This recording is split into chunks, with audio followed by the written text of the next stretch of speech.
جب جناب عیسیٰ نے کہا کہ کون لوگ ہیں جو اللہ کی راہ میں میری مدد کریں تو کن لوگوں نے لبیک کہا اور انہیں کیا کہا جاتا ہے اور ان کی تعداد کتنی تھی؟ آئیے ان سوالات کے جوابات جانتے ہیں اس ایپیسوڈ میں۔ بسم اللہ الرحمن الرحیم۔ ناظرین محترم، السلام علیکم ورحمۃ اللہ وبرکاتہ۔ سبیل قرآن کی اس نورانی بزم ایک بار پھر آپ کو خوش آمدید کہتے ہیں۔ آج آپ کے سامنے لے کر حاضر ہوئے ہیں سورہ آل عمران کی آیت نمبر 51 اور 52۔ آئیے شروعات کرتے ہیں 51ویں آیت کی تلاوت اور اس کے ترجمے سے۔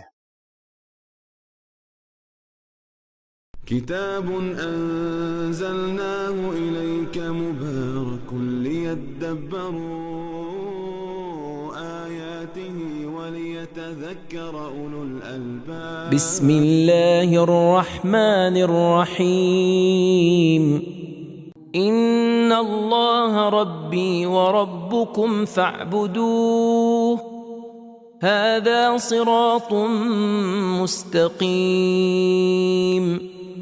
یقیناً اللہ تعالیٰ میرا اور تمہارا پروردگار ہے، پس تم اسی کی عبادت کرو کہ یہی سیدھا راستہ ہے۔ بہترین تلاوت اور ترجمہ سننے کے بعد آئیے سنتے ہیں اس کے نکات کو بھی۔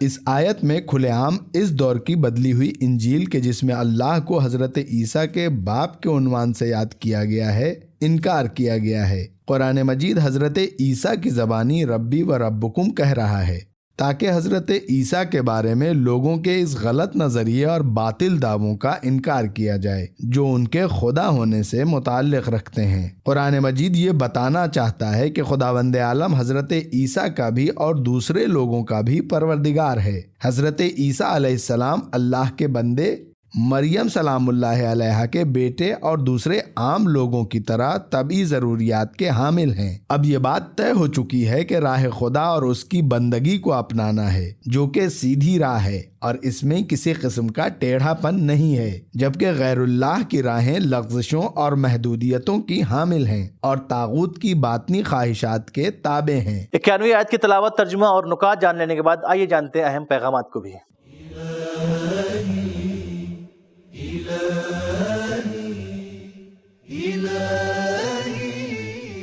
نمبر 1، ہماری عبادت کا مقصد اللہ کی ربوبیت کا اظہار ہے۔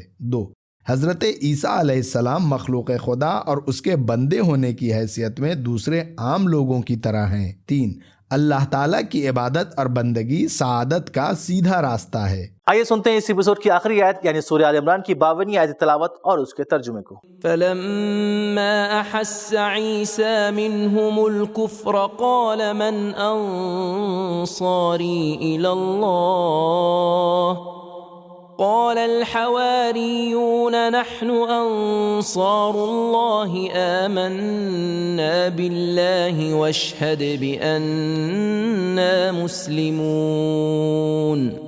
پس جو ہی حضرت عیسیٰ علیہ السلام نے ان بنی اسرائیل سے کفر کا احساس کیا تو فرمایا، خدا کی طرف حرکت کرنے کے لیے میرے مددگار کون لوگ ہیں؟ حواریوں یعنی جو ان کے مخصوص شاگرد تھے نے کہا، ہم خدا کے دین کے مددگار ہیں اور خدا پر ایمان رکھتے ہیں، اور تم اے عیسیٰ گواہ رہنا کہ ہم اس خدا کے سامنے سر تسلیم خم کر چکے ہیں۔ آئیے اس آیت کے اہم نکات کو بھی جان لیتے ہیں۔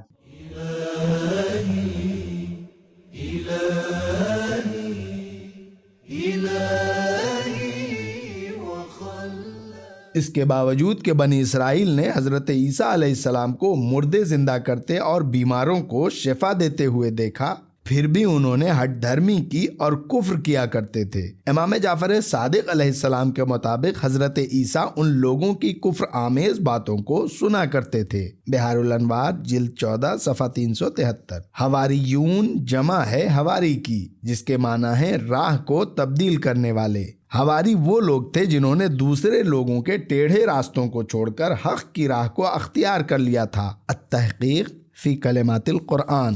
ان کی تعداد 12 افراد پر مشتمل تھی۔ ان کا نام انجیل متی اور لوقا میں ذکر ہوا ہے۔ امام رضا علیہ السلام سے منقول ہے کہ یہ وہ لوگ تھے جنہوں نے خود کو بھی پاک و پاکیزہ اور نورانی بنا لیا تھا اور دوسرے لوگوں کو بھی پاک و پاکیزہ کرنے کے لیے کوشش کرتے رہے۔ تفسیر نمونہ از عیون اخبار الرضا۔ عاشقان قرآن کے لیے خدا نے اس آیت میں بھی کچھ اہم پیغامات رکھے ہیں۔ آئیے جانتے ہیں ان اہم پیغامات کو۔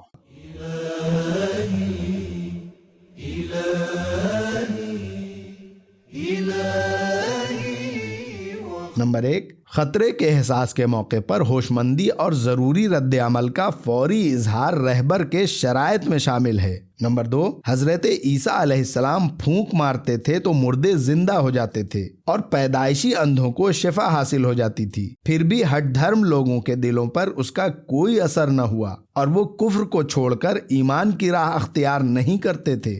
نمبر 3، تمام انبیاء کرام کا واسطہ ہٹ دھرم اور ضدی کفار سے رہا اور ان کے ساتھی بہت کم رہے ہیں۔ نمبر 4، رہبر و قائد کے لیے وفادار لوگوں کو پہچاننا، انہیں اکٹھا کرنا اور ان کو متحرک کرنا، حق کے مورچوں کو باطل سے الگ کرنا ضروری ہے۔ نمبر 5، الہی رہبر اور قائد کی تجدید بیعت سیاسی، معاشرتی اور دینی اہمیت کی حامل ہوتی ہے۔ نمبر 6، انبیاء کرام علیہم السلام لوگوں کو خدا کے لیے طلب کرتے ہیں، اپنے لیے نہیں کرتے۔ نمبر 7، خدا کو پکارنے والوں کی مدد کرنا اصل میں خدا کی مدد کرنا ہے۔ نمبر 8، دینی قائدین کی حمایت کرنے میں بازی لے جانا قابل قدر ہے، اس کے باوجود کہ جناب عیسیٰ کے اور بھی طرفدار تھے، لیکن اللہ تعالیٰ نے ان کے باایمان حواریوں کی تعریف کی ہے، یہ ان کے سابقہ اور صراحت بیان کی وجہ سے تھی۔ نمبر 9، خداوند کے سامنے تسلیم ہونے کا مقام ایمان کے مرحلے کے بعد ہے۔ نمبر 10، انبیاء قیامت کے دن لوگوں کے اعمال پر گواہ ہوں گے۔ تو ناظرین، معلوم ہوا کہ جب جناب عیسیٰ نے اللہ کی راہ میں مدد مانگی تو جناب عیسیٰ کے شاگردوں نے لبیک کہا، جنہیں حواریون کہا جاتا ہے، اور ان کی تعداد کل 12 تھی۔ امام رضا السلام فرماتے ہیں کہ یہ خود بھی پاکیزہ تھے اور دوسروں کو بھی پاکیزہ بنانے کی کوشش کرتے تھے۔